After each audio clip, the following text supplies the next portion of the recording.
Welcome to the Retirement Evolved podcast with certified financial fiduciary Adam Bruno.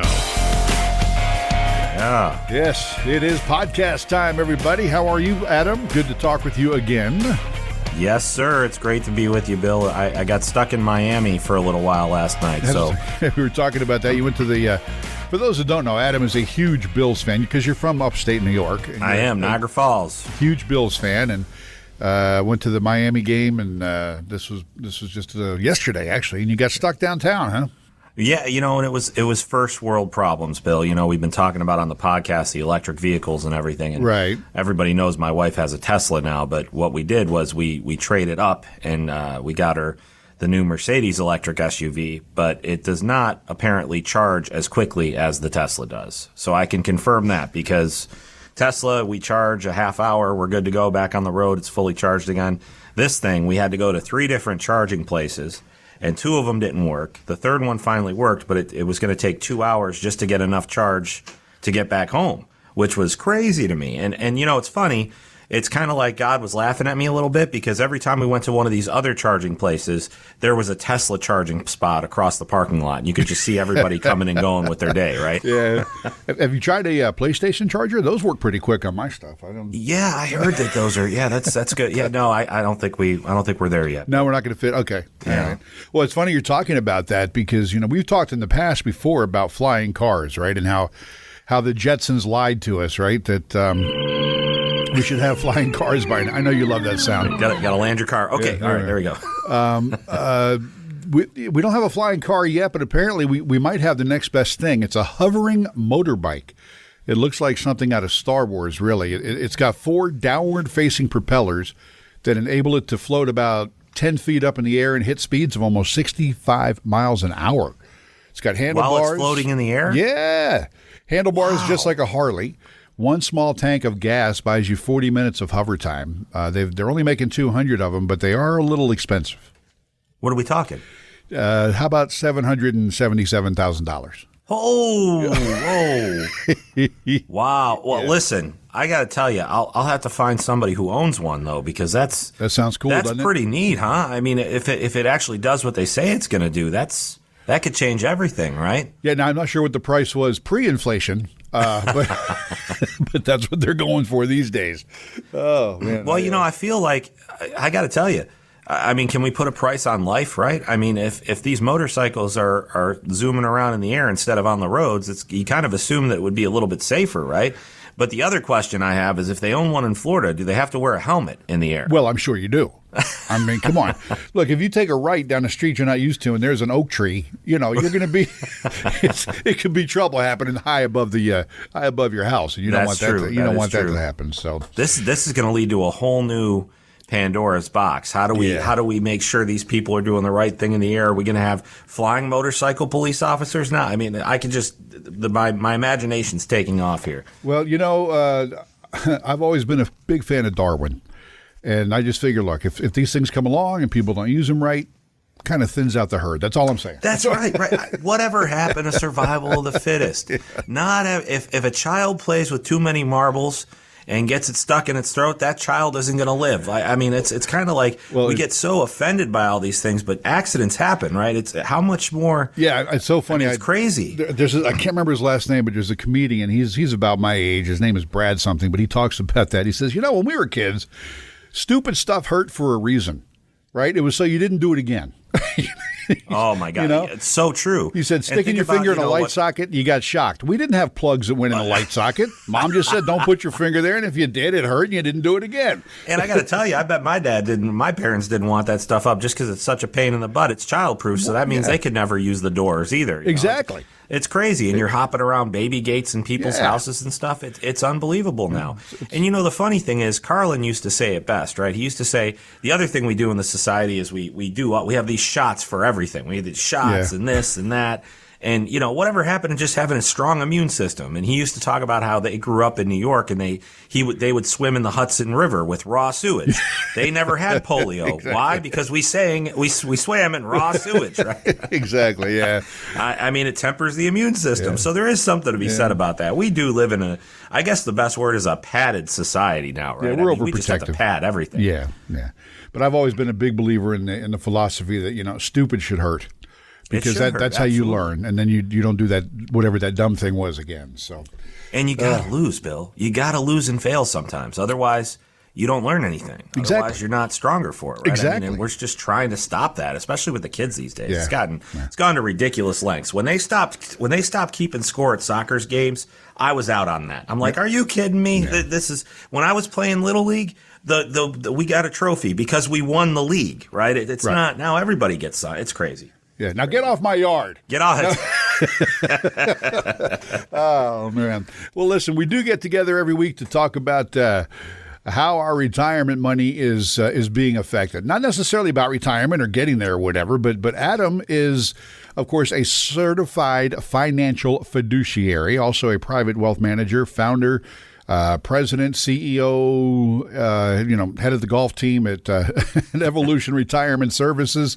And we get together every week to talk about retirement stuff and things that are happening that could affect our retirement. And before we get rolling today, I do want to ask you real quickly, and first of all, thank you for listening, but also go ahead and hit your subscribe, follow button, whatever it says on your podcast player, and add us to your list because Adam is he's full of a lot of information and a lot of great takes on things. And, for instance, this week I just wanted to kind of start with the elephant in the room. That would be, of course, another rate hike by the Federal Reserve.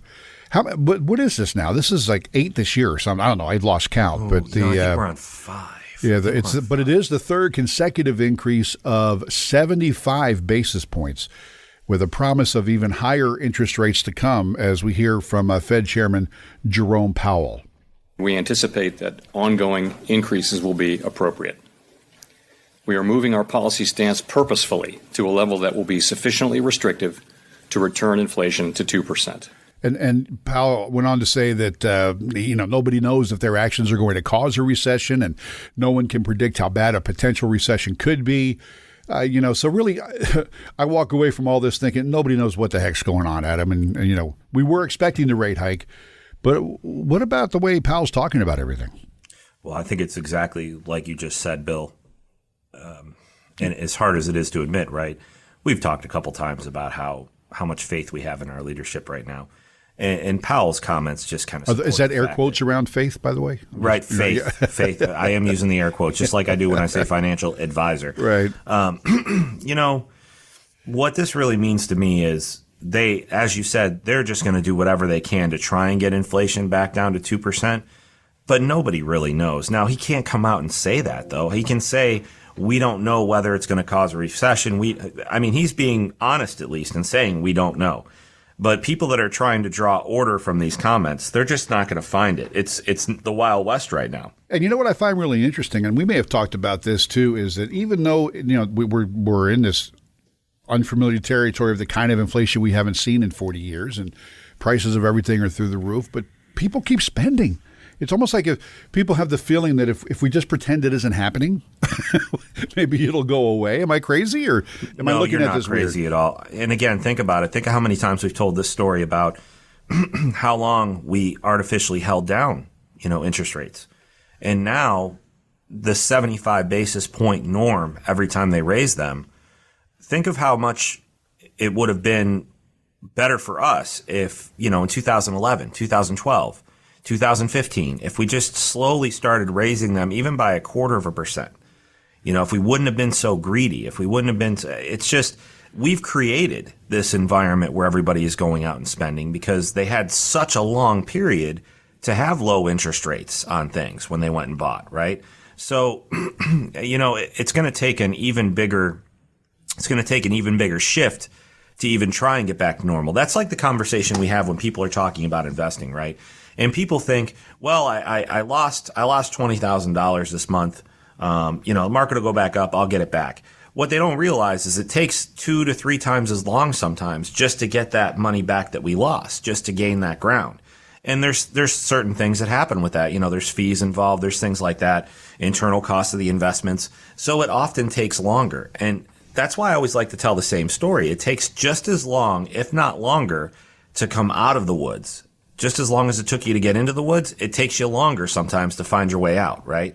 So it's that similar situation with these interest rate hikes. And I don't see inflation going away, especially with the inflation. It's not the Inflation Protection Act. I always call it that. Oh, it's the Inflation Reduction Act you're talking about. Right. The Inflation Reduction Act. I mean, they basically admitted in there, right, that it wasn't going to happen quickly, or they weren't even sure that it was going to have a long-term effect at all on inflation, right? Yeah. So once again, this example of throwing things out there to try and calm people down, it's not going to work. There's not going to be any guarantees that things are going to get better. Right. Nobody knows exactly what's going to happen, but if we name it something that sounds really good, that'll help us buy some time or something. I'm not sure what they're thinking about, but honestly, when I saw that come out, I knew that there were guys in their spin room, like had a big whiteboard throwing up names of this bill, right? Right. Just writing down things like, life will get better, less inflation bill. No, the Inflation Reduction Act. That's what we're going to go with. You have to appreciate Powell here and that's the one thing I'll say about him. He's very direct. He's a numbers guy. He's a compliance guy. You can tell he's afraid to say things that aren't true. And what he's basically saying here is saying a lot. No one knows if the actions are going to cause a recession. No one can actually predict how bad a potential recession could be. There's so much truth to those words. We really just don't know. And like you and I discuss, doesn't it kind of feel like we're already in a recession just by the way that we've stepped back from the investment world and we're taking this longer look now and we're a little bit more cautious? Recession doesn't mean that, the market's going down. Recession means that people, investors, people like us, we're taking a step back. Right. So. Yeah. Although it's funny you use that phrase, the market's not going down, but the Friday following that latest rate hike announcement, the Dow finished down 1.6%, ending at its very lowest close since November of 2020. That's 2 years ago. And it's so funny, Bill, because we had been up that day, and all of a sudden it looked like we were going to have a great day, right? And then all of a sudden, just a couple sentences, and we're down. Yep. It was one of the craziest days I remember seeing. It was like, wow. Yeah, the S&P was down 1.7, the NASDAQ Composite dropped 1.8, and everybody just kind of apparently did not like the news Mr. Powell had. And that brings us to some other comments I wanted to throw at you here by Wall Street legend. His name is Stanley Druckenmiller, and he was doing a talk that was sponsored by Palantir Technologies, and this is what he had to say about where we are right now. There's a high probability in my mind that the market at best is going to be kind of flat for 10 years, sort of like this 66 to 82 time period. But the nice thing is there were companies that did very, very well in that environment back then. That's when Apple Computer was founded, Home Depot was founded, coal and energy companies, chemicals made a lot of money in the 70s. I'm not saying whether this scenario is going to be right or not, but if it is right, who will be the winner and the losers? And that's kind of a sobering thought as well, isn't it?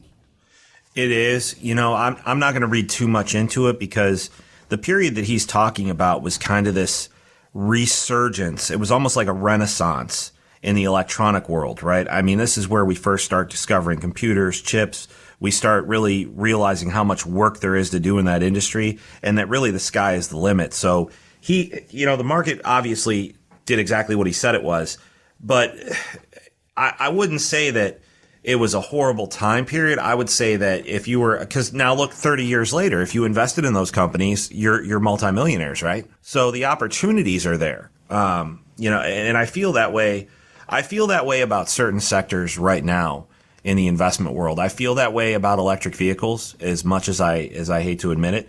It's just something that has now caught on and the wave is moving. So we can either ride the wave and try and navigate those waters, or we could stay behind and, we can pass it up. Now, there'll always be another wave, right, Bill? I mean, I've never surfed a day in my life, but I'm pretty sure there's going to be another wave. Right. So the idea is there's going to be these waves that come up, and are we going to be a part of them?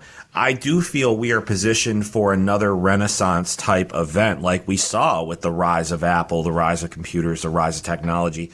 I think if we go one step further, a lot of this is going to be revolved around the lazy culture that we live in. And I don't want to pull any punches saying that. It is lazy. I mean, we don't even have to go to the grocery store anymore. There's an app for that, right? I mean, I think that there's probably going to be a lot of opportunity in there. Just my thoughts, though. I don't disagree with what he's saying. I just feel like you can't paint one piece of history. I don't think history's ever repeated itself exactly the way that it happened before, is my thought on that. Right. And you know, the thing is that, you know, companies like Apple, like you mentioned, and Home Depot came out of times like that. And, you know, if you look at it today, that's kind of happening already, but most of it, as you mentioned, is happening online. Right.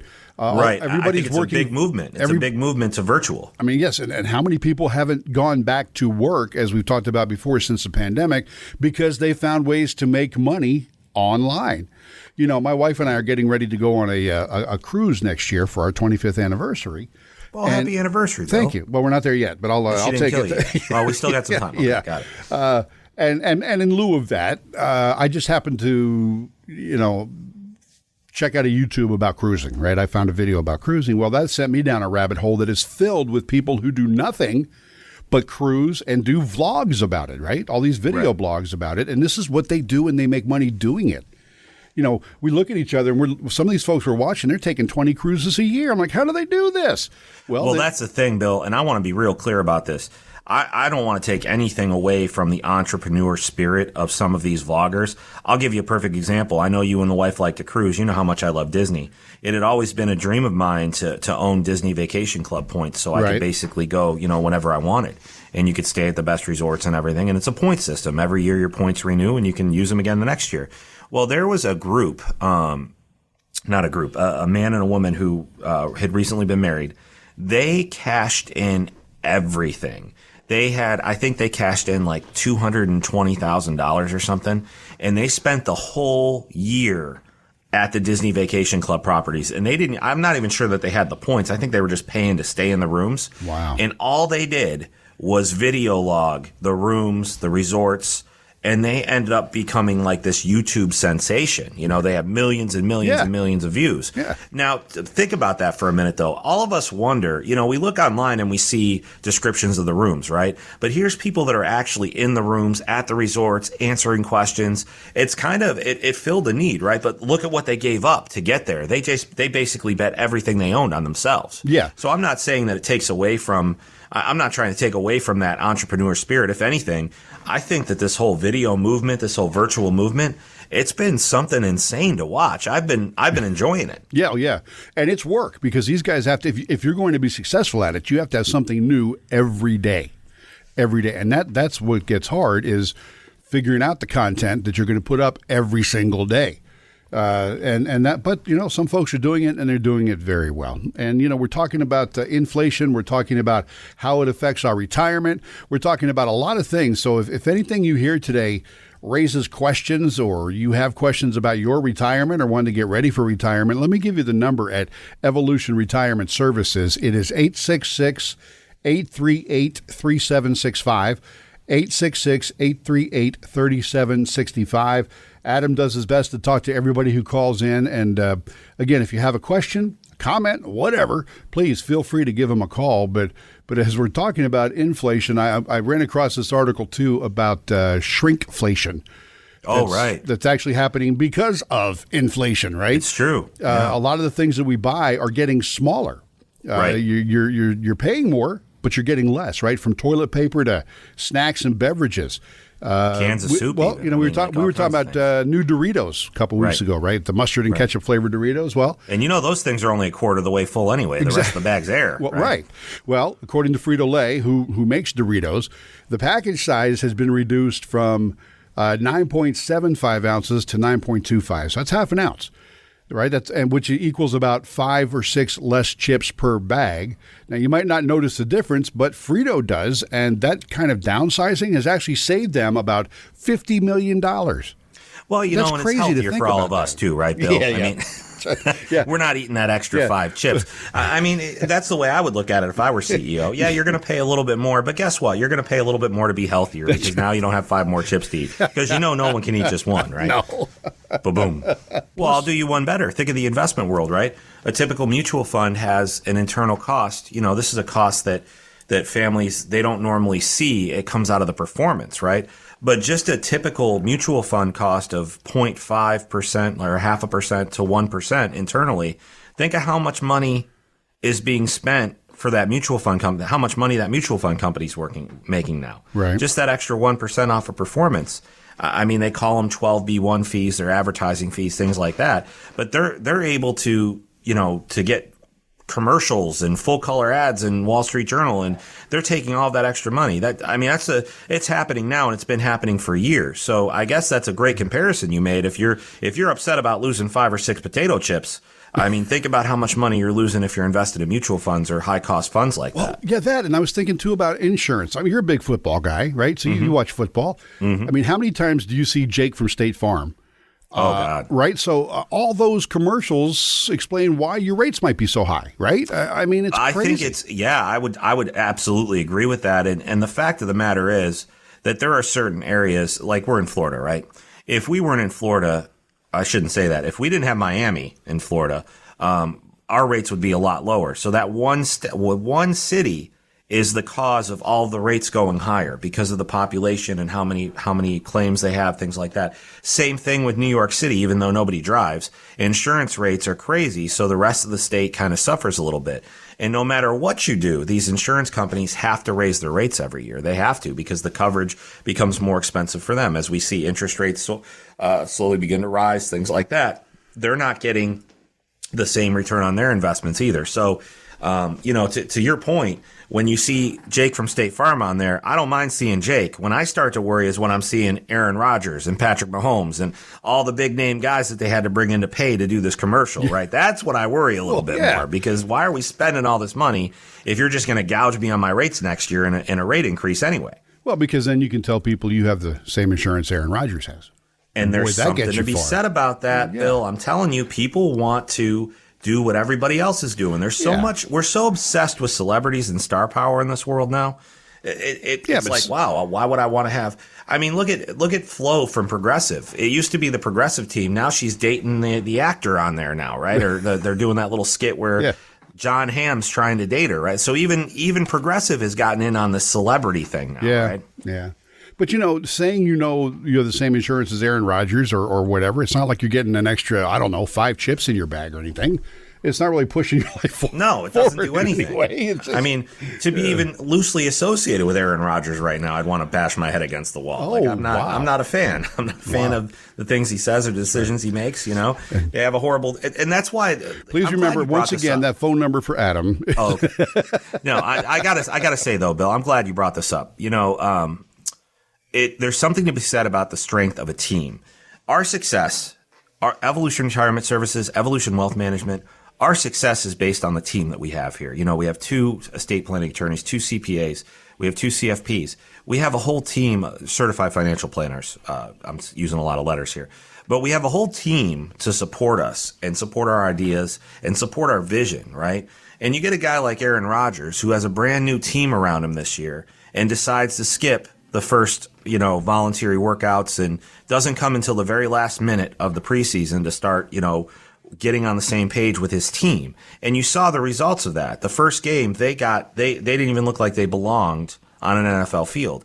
And I would say the same thing about your retirement. Your retirement, it is so important to have a team. You get a lot of advisors out there, air quotes, that have been doing things the same way and maybe it's one of your advisors and they've been doing it the same way for 30 years since you've worked with them. That doesn't mean that it's going to work in retirement, because retirement is the big leagues. It's the last league. It's the last step, right? I would argue it's the most important league. It's the most important step in your financial career, right? So that importance of having a team or a teammate not like Aaron Rodgers who actually wants to be there and help his team grow, I think that's so important. So I'm glad you actually brought up old Aaron. Well, that's kind of where I thought we were headed. Oh, man. So once again, if you want to know more about Adam and his team, check out evolutionretirementservices.com. But if you want to find out all the information that they have and the different things that they can help you with and different resources, that's going to be at taxfreefortmyers.com, right? Taxfree, F-O-R-T, Myers.com. That's where you can find, get more of the podcast. You can find out, I don't know. What all do you have up there? Oh, that's great. Yeah, Bill, I didn't want to interrupt you. I'll jump in. We have the book there. Obviously, I say it every podcast because it's absolutely true. The book was designed to start the conversation and share the message that we've seen over the last 6 to 7 years. And that message is that the 3 topics in this book are going to be ones that jump out at you. And it doesn't always start right at retirement. Sometimes you don't see it till you're 72. But the book is designed to help everybody through retirement, to help them prepare for these. We're getting ready for a hurricane here in Florida, right? And everybody's like, oh, okay, we'll put the shutters up eventually. But, you really do need to be prepared. And retirement is one of those areas that you can't afford to not be prepared in. So the book was there to send the message. We've also got some white papers up there. We frequently update that with, new things that are happening. I think one of the articles I just wrote, The Trouble with Bonds, that's going to be in Kiplinger. Those of us that are knowledgeable of the financial world know who Kiplinger is. But I'm making that article available for free on Tax-Free Fort Myers as soon as they publish it, because I don't want everybody to have to, pay a subscription fee for Kiplinger. A lot of people do because it's great information. But to me, the message should be free. We should be spreading this message. So, anytime you leave your email with us, you are not spammed. We don't send you a plethora of emails. We send you very direct emails at very specific times. Anything that comes up that's newer, we want to reach out and let you know what's going on in the market, what's going on in the financial world. So everything that you do on that site it creates a lot of value. That was the purpose, to create value. We don't make any money off the site. I don't make any money off of the book. I joke with Bill, I don't want to become a best-selling author. I really don't. I'd rather be a known author who has really great ideas that he shares with people and actually helps people through retirement. That's what I wanted to do. Well, and that's what you're doing. And the book, by the way, is called They Lied, The Real Cost of Your Retirement. Answers the big question of most of us have when we get to retirement is, why didn't I know about this stuff? Well, Adam helps you know about it before you get there. Or if you're in retirement now and you have that question, this book will answer it for you. So, again, check it out at taxfreefortmyers.com. Well, Adam, boy, our time goes by kind of quick every week. It's always a blast talking with you, and good luck getting your car charged. And I was the king of first world problems this week. Yeah. And as I'm sitting there getting so frustrated, I'm like, this is, if I were to share, I debated whether I was going to tell you about it because I knew you were going to ride me like Zorro over this whole thing. But it was definitely a challenge. I'm like, oh my God, I'm too old for this, and trying to use the apps and the cards and swipe this, and it was rough, but we got through it. It'll be okay. I'm doing my part for the environment, and supposedly I get a $10,000 some tax credit for buying an electric vehicle made in the USA. But of course, Mercedes had a $15,000 markup on the vehicle, so I'm pretty sure that got eaten away by that. So you got that going for you. But good to talk with you, man. Take care. We'll talk next week. God bless. Thank you, and thank you for listening. Don't forget, please, to click subscribe, like, follow, whatever the button says there on your podcast player. And we really do appreciate you listening every week to the Retirement Evolved podcast with Adam Bruno. Investment advisory services are offered through Evolution Wealth Management Incorporated, an investment advisor registered with the state of Florida. Registration does not imply any level of skill or training. Evolution Wealth Management's unique CRD number is 307644. You can obtain a copy of Evolution Wealth Management's firm brochure, Form ADV Part 2A, free of charge by visiting advisorinfo.sec.gov. Evolution Wealth Management offers investment advisory services only, where it is appropriately registered or exempt from registration, and only after clients have entered into an investment advisory agreement confirming the terms of engagement and have been provided a copy of the firm's ADV Part 2A. Insurance services are provided by Evolution Retirement Services. Any guarantees mentioned are backed by the financial strength and claims paying ability of the issuing insurance company and may be subject to restrictions, limitations, or early withdrawal fees, which vary by the issuer. They do not refer in any way to securities or investment advisory products. You should consider the charges, risks, expense, and investment objectives carefully before entering a contract. This material has been prepared for informational purposes only and should not be construed as a solicitation to to affect or attempt to affect either transactions in securities or the rendering of personalized investment advice. This material is not intended to provide and should not be relied on for tax, legal, accounting, or other financial advice. Evolution Wealth Management and Evolution Retirement Services do not provide tax, legal, or accounting advice. You should consult your own tax, legal, and accounting advisors before engaging in any transaction. Evolution Wealth Management and Evolution Retirement Services are affiliated entities.